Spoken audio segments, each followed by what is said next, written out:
Hello and welcome back to our new session about pooling in Python. So let's get started. Welcome to our session on Python Executor framework. Today we'll dive into the ThreadPoolExecutor and the ProcessPoolExecutor classes from the Concurrent Futures module, powerful tool for simplifying concurrent programming. So, what is the concurrent futures module? So, it began on Python 3.2. The concurrent futures module provides us a high-level interface for asynchronously executing callables.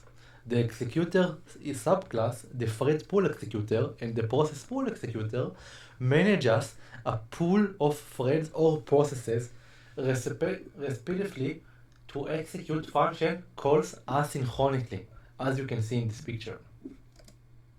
So, why do we want to use this? We learn about pipes, we learn about array, about lists, about queues, processors, threads. Why do we need to use the executor classes?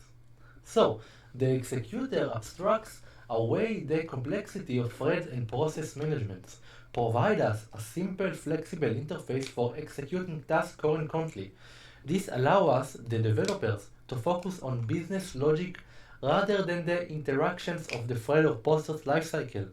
So it really helps us to manage all of that.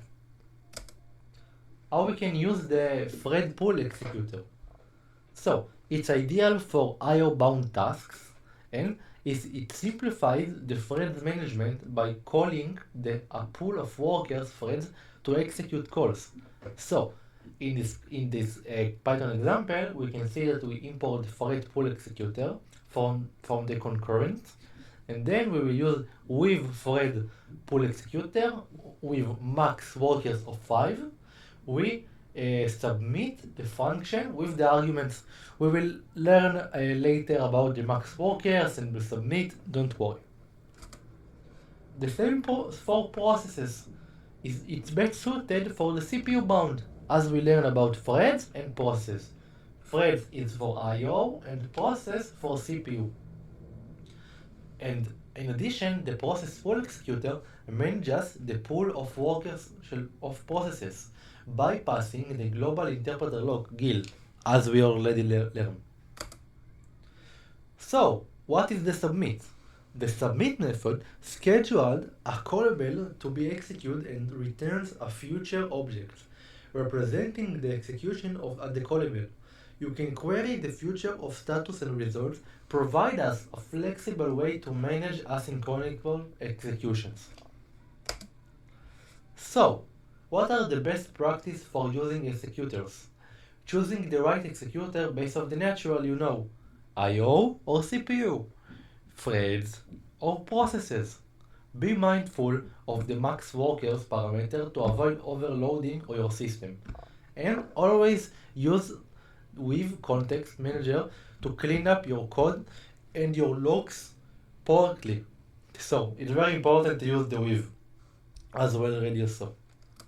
So by understanding and utilizing the thread pool executor and the process pool executor, developers can efficiently manage concurrent tasks without be worry about all the problems that can appear in their code, like improving in performance the responsibility of their applications. So, next lesson we will jump to some code, and I will show you the code examples for the submit and the max workers and the threads and the process. So don't worry, I'll see you right there. Bye.